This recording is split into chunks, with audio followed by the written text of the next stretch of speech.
Oi pessoal, sejam bem-vindos a mais um vídeo do Plantão Geek. Eu sou a Miss Walker e hoje voltando aqui com um quadro que eu falo sobre algumas coisinhas envolvendo cinema, o processo de algumas coisas de roteiro. Na verdade é o que vocês mais têm curiosidade, eu pego pra explicar, principalmente quando se trata de audiovisual. Sejam muito bem-vindos ao quadro do Plantão Geek chamado Cinemei.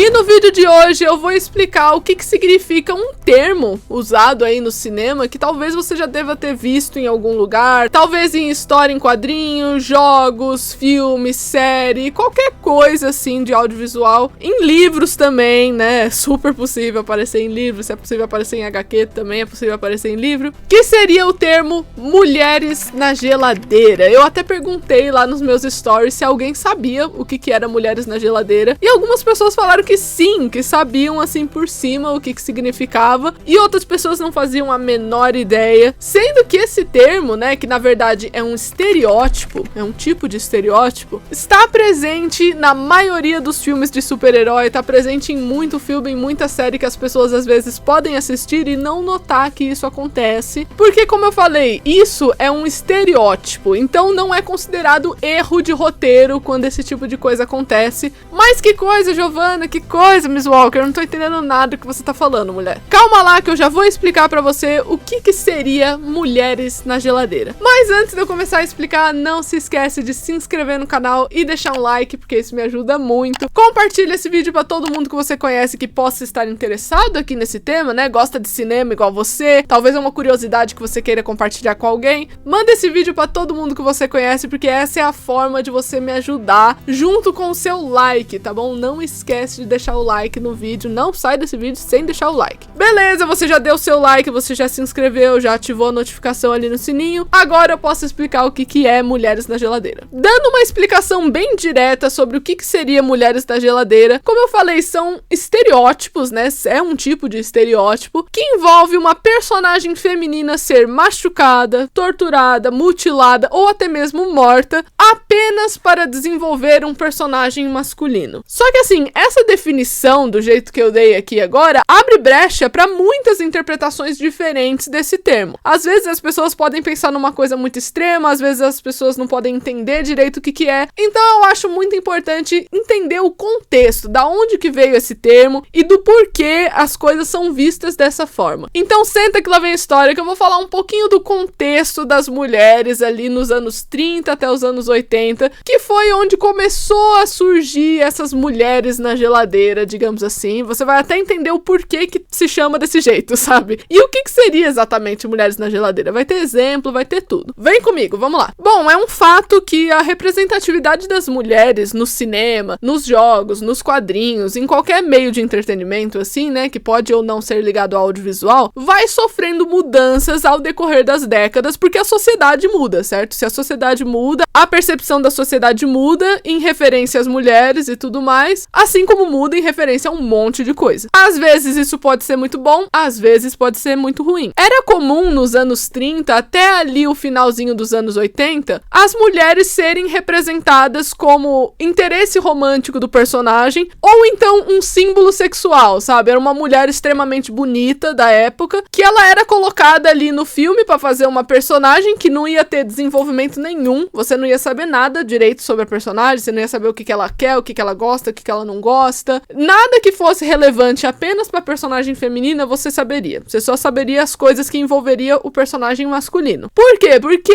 era muito importante pra essa galera, na época, você chamar a atenção do público masculino. Às vezes, em algumas produções, isso acaba se tornando importante até hoje. É onde a gente acaba encontrando alguns erros de narrativa e alguns estereótipos bem ruins pras mulheres. Por quê? Porque, assim, o cinema via a mulher como um interesse romântico, romântico, apenas algo pra chamar a atenção dos homens. Então, assim, não era muito necessário, na visão deles, você desenvolver muitas camadas da personagem feminina. Isso afetava até mesmo as roupas que a mulher usava, né? E isso é uma discussão até hoje. Quantos jogos você já viu aí na sua vida que às vezes as personagens femininas têm roupas super curtas, o cara lá é um guerreiro, né? Os personagens masculinos é aqueles guerreiro carrancudo que parece super top, nossa, meu Deus, esse personagem deve ser forte. E aí você vai ver a personagem feminina é uma mulher que tá quase pelada pra chamar a atenção do público masculino que joga videogame, sabe? Às vezes isso acontece. Ainda bem que a indústria dos jogos vai mudando, a gente tem sim muitas mudanças acontecendo, mas no cinema também não era diferente. Se isso acontece nos jogos, imagina no cinema que veio primeiro. Ou seja, a visão feminina, né, a maneira que ela era representada, só era interessante se ela chamasse a atenção do homem. Caso contrário, você não desenvolvia. Mas é claro que a gente tinha exceções nessa época, né? Nós tínhamos sim mulheres dos anos 30 até os anos 80 que eram representadas de maneiras completamente diferentes do acostumado da época, e hoje em dia essas personagens femininas são consideradas ícones, sabe? Virou um clássico o filme que elas participam. Por quê? Porque é considerado à frente do seu tempo. É uma coisa que virou muito incrível, que, nossa, o roteirista mereceu palmas, o diretor mereceu palmas por ter representado a mulher daquele jeito. E eu tô falando isso porque eu tenho certeza que cada vez que a gente entra nessa pauta de, olha, as mulheres algumas vezes não são bem representadas e tal, sempre vem o chato, eu gosto de chamar que é o chato, né? Que viu um filme lá, exceção, na vida dele e falou, não, mas eu vi um filme dos anos 40 que a mulher, ela é retratada de tal maneira, tal maneira. Não existe apenas os filmes que você assiste, tá bom? Eu tô falando que esse era o padrão da época, porém havia exceções e que essas exceções hoje são muito marcantes. Era algo extremamente à frente do seu tempo, justamente porque o comum não era aquele. Então, citando alguns exemplos bem rápidos aqui, só pra você se inteirar, a Dorothy de O Mágico de Oz, a Princesa Leia de Star Wars, a Mulher Maravilha, feita lá pela Linda Carter, que foi a primeira série da Mulher Maravilha, a She-Ra, que hoje tem uma versão atualizada, né, mas ela surgiu nos anos 80, Carmen Sandiego, que foi um jogo de 85, inclusive joguei bastante esse jogo, e hoje em dia tem uma série de desenhos só dela, e também a Sarah Connor em O Exterminador do Futuro, essa personagem super marcante também, e é claro que tem muitas outras mulheres, só que essas daí, como eu falei, são exceções, foram as mulheres exceções, porque o que tinha naquela época, e às vezes até hoje no cinema, são personagens femininas estereotipadas, e quando a gente tem isso com muita frequência, acaba se tornando um problema, porque acaba se tornando uma coisa repetitiva, você acaba prendendo a mulher num estereótipo. Nenhum tipo de estereótipo é bom. Por que pra mulher ia ser bom você manter ela no estereótipo, sabe? Não vai ser bom também. Agora vem aqui comigo e quantos filmes vem na sua cabeça quando eu descrevo os seguintes estereótipos pra vocês? A garota diferente, aquela que era diferente das outras garotas, ela é especial porque ela é diferente. A menina histérica, que atrapalha a vida do bom moço do filme pra mostrar pra ele o que é amor e ensinar ele como vive. Tipo, como se ela fosse coach, né?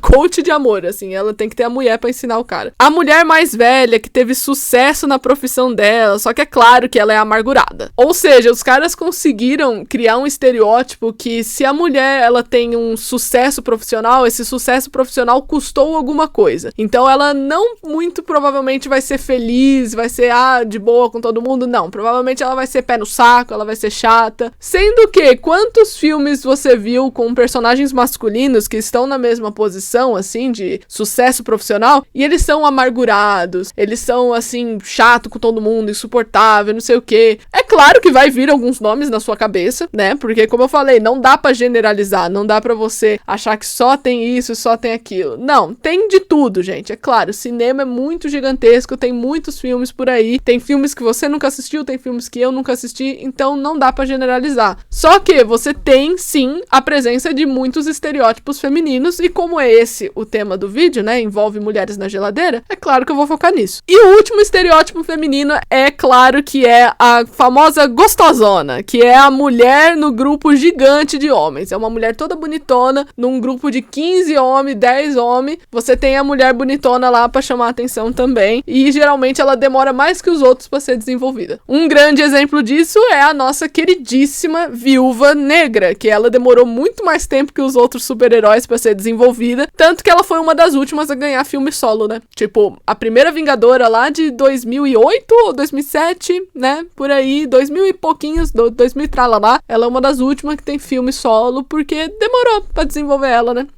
Acontece. Dado esse contexto pra vocês, né, envolvendo estereótipo feminino e como elas eram tratadas antigamente, que foi a origem de tudo, né, pela sociedade dos anos 30, dos anos 40, etc., é natural você pensar que foi criado algumas técnicas narrativas pra você tratar essas mulheres. Foi aí que entrou a quadrinicista Gail Simone em 1999, quando ela percebeu que tinha um tipo de padrão acontecendo nas histórias em quadrinhos. Esse padrão, ela deu o nome de Mulheres na Geladeira, ou então Women in Disposal, que seria também, tipo, mulheres que você pode jogar fora, mulheres que você descarta, descartáveis. Isso tudo porque a Gail, um belo dia, percebeu numa HQ do Lanterna Verde que pro vilão da HQ motivar o Lanterna Verde a ir pra cima de uma briga, né, e combater ele, umas coisas assim, o vilão simplesmente matou a Alexandra DeWitt, que é a namorada do Lanterna Verde, e colocou numa geladeira. É por isso que tem o nome de Mulheres na Geladeira. Só que assim, ele fez isso de graça. Os roteiristas escreveram isso de graça. Foi só uma forma de motivar o Lanterna Verde. Só que assim, vamos combinar. Não tem outra forma, não? Será que você não podia desenvolver um pouco a mulher antes de matar e tal? Uns negócios assim? Porque tem isso também, tá, gente? Antes que alguém venha comentar algo do tipo, não significa que personagens femininas não devam sofrer nenhum tipo de consequência negativa numa produção, de forma alguma. O problema é quando você usa isso apenas para desenvolvimento do personagem masculino. E você vai perceber ao decorrer desse vídeo que isso não acontece apenas com as mulheres. Tem também personagens masculinos que sofrem disso, só que a predominância, infelizmente, é com as mulheres, é com as personagens femininas. Justamente por conta daquele padrão estereotipado lá dos anos 30, lembra? Por isso que eu expliquei a origem do negócio. Ou seja, Mulheres na Geladeira serve para você colocar o super-herói ou o personagem masculino numa posição de dividir o poder, sabe? Ah, por onde eu devo ir? Devo ir pra minha amada ou devo ir pra minha responsabilidade? Tipo, é pra isso que ela tá servindo. Se você for avaliar ela narrativamente, ela não vai ter muito a agregar. Ela não vai ter muito a agregar, por quê? Porque ela não foi muito desenvolvida. Ou seja, estão usando a mulher apenas pra desenvolver o personagem masculino. E como eu falei, geralmente é muito popular em filme de super-herói, ou HQ de super-herói, jogo de super-herói, enfim. E também é importante ressaltar que Mulheres na Geladeira não é o mesmo que Donzela em Perigo, que é quando você coloca a mulher em perigo 500 vezes só pro herói salvar ela. Isso é diferente, tá? São dois termos diferentes, inclusive se vocês quiserem que eu fale um pouquinho desse outro estereótipo, que é o Donzela em Perigo, vocês me avisam, comentam aí embaixo que eu posso pensar em fazer um cinemei disso também. Enfim, a Gail, que é aquela quadrinicista lá, que eu falei que deu origem a esse termo Mulheres na Geladeira, lá em 1999 ela fez um site escrevendo uma lista de quadrinhos que fizeram essa mesma tática, né? Esse mesmo estereótipo das mulheres na geladeira. E eu vou dar alguns exemplos aqui pra vocês verem o quanto isso é recorrente, o quanto isso é meio chato mesmo. E eu até coloquei exemplos de filmes e séries e esse tipo de coisa no meio da lista da Gail pra não ficar apenas em histórias em quadrinhos, tá bom? Pra vocês perceberem que realmente pega todo o universo do entretenimento. Na HQ Piada Mortal, o Coringa quer fazer com que o comissário Jim Gordon fique completamente louco. Ele sequestra o Jim e depois, sem mais nem menos, atira na filha dele, a Barbara Gordon, que é simplesmente a Batgirl, e ainda por cima tira fotos dela agonizando e sofrendo, só pra irritar o Jim e fazer ele sofrer também.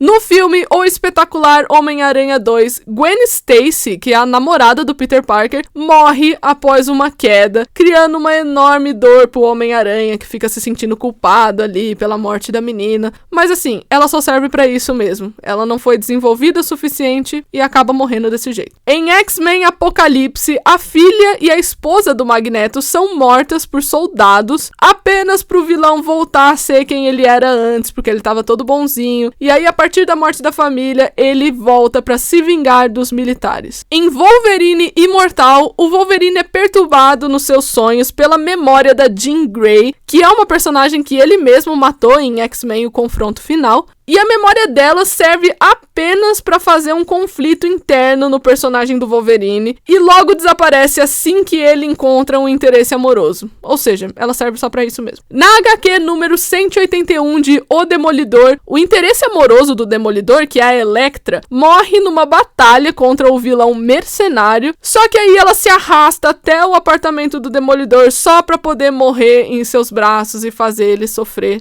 de novo. No filme Superman de 1978, a gente tem a morte da Lois Lane, que é a namorada do Superman, e aí tem aquela cena super dramática dela morrendo nos braços dele e tudo mais. Também em X-Men Origins Wolverine, temos a morte falsa da Kyla, que é a namorada do Logan, e ela serve no filme só pra fazer o Wolverine ir atrás do Victor em vingança. Ela não serve mais pra nenhuma outra coisa, não desenvolve mais ela pra nada. No filme Gladiador, o que motiva o protagonista Maximus a virar um assassino é justamente a morte da esposa dele e o seu filho, que aparecem enforcados quando ele volta pra casa um dia. No filme de Christopher Nolan, A Origem, a esposa do Don Coob, que é o Leonardo DiCaprio, morre e fica reaparecendo nos sonhos dele só pra assombrar e fazer com que ele tenha uma culpa eterna no filme, sendo que é só pra isso que ela serve. Você nem sabe direito da esposa dele. Então, assim, gente, isso foram apenas alguns dos exemplos que vieram na minha cabeça quando eu tava escrevendo esse roteiro. E eu quero deixar uma coisa muito clara aqui, antes de eu prosseguir, né? É muito diferente quando você cria vínculos, né, entre os personagens. Como, por exemplo, você tá escrevendo ali um casal, né? E aí você faz o casal se importar um com o outro, né? Tudo mais, beleza. Não tem nada de errado em você adicionar vínculos afetivos nos seus personagens. O erro fica na maneira que você trata esse vínculo, na maneira que ele agrega à história. Você não pode adicionar um personagem na história só pra fazer o outro sofrer depois, senão você vai estar repetindo esse fenômeno de mulheres na geladeira. Mas como eu falei, os homens também podem ser colocados numa situação de mulheres na geladeira, como por exemplo o filme Operação Big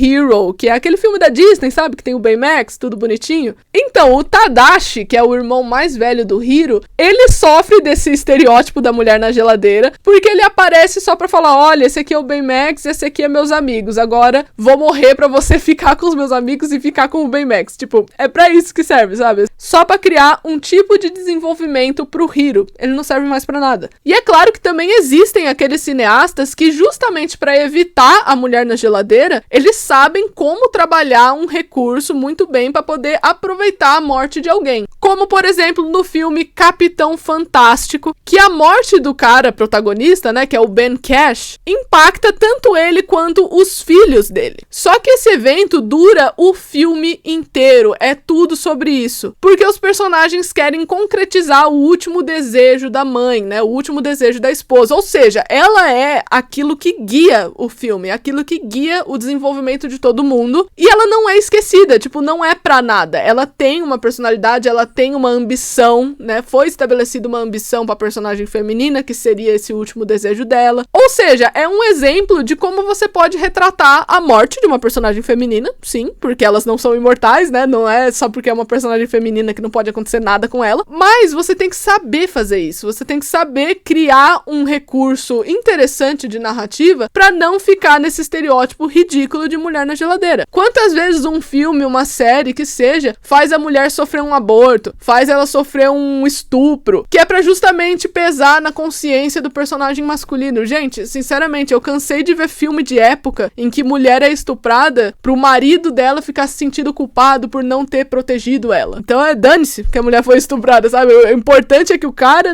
agora está culpado por não ter protegido ela. Ou seja, a temática do estupro que aconteceu com a mulher vira parte do desenvolvimento do homem. Isso acontece direto, sabe? Eu tenho certeza que quem gosta de coisa de época, assim, já deve ter visto uma coisa desse tipo. Acontece o tempo todo. Ou seja, no filme Capitão Fantástico, a morte da personagem feminina é tratada com respeito, é tratada como assim, uma forma de guiar o filme, não só pra desenvolver o marido dela ou os filhos dela. O grande problema do estereótipo Mulheres na Geladeira é que passa essa impressão, né, criada lá atrás, de que as personagens femininas são descartáveis e elas podem ser utilizadas como bengala pra poder desenvolver um personagem masculino. Sendo que assim, cara, se você quer matar a mulher, se você quer fazer ela sofrer alguma coisa, né, enfim, acontecer qualquer tipo de coisa com ela, que afete ela. Deixa o seu público conhecer as ambições da sua personagem, o que ela quer da vida, como é que ela é, o que ela gosta de fazer, o que ela não gosta, sabe? Desenvolva ela pra fazer eventos acontecerem com ela. Não faça coisas acontecerem com ela só pra desenvolver uma outra pessoa, podendo ser essa outra pessoa uma mulher ou um homem. O problema disso é justamente a repetição. Quantas vezes a gente vê isso acontecer no cinema e acaba se tornando, assim, como eu mencionei, uma questão embaraçosa, um problema a ser tratado. Porque além de ser um recurso preguiçoso, ele se baseia numa ideia bem machista criada ali na sociedade nos anos 30. Ou seja, galera, tá na hora de aposentar esse tipo de estereótipo, tá na hora de jogar fora essa coisa que acontece no cinema, no quadrinho, no jogo, sabe, no teatro, no livro, em qualquer mídia assim de entretenimento. Você tem que aposentar esse recurso, porque só faz mal pro personagem que tá ali sendo jogado fora, digamos assim, né, que tá sendo colocado na geladeira, e também pra matar de vez essa questão machista de mulheres na geladeira, né, pra você tratar as meninas direito, né, pelo amor de Deus. E depois a galera não entende do porquê o público fica feliz quando vê uns filmes tipo Mulher Maravilha, Aves de Rapina, vê uma personagem como a Arlequina, né, que são mulheres extremamente desenvolvidas e que os problemas delas caem sobre elas e esse tipo de questão. Enfim, tem muita personagem feminina legal aí, então a gente tem que tratar os personagens direito pra não cair nos estereótipos chato, né. Assim, eu peço desculpa e ao mesmo tempo não peço, né,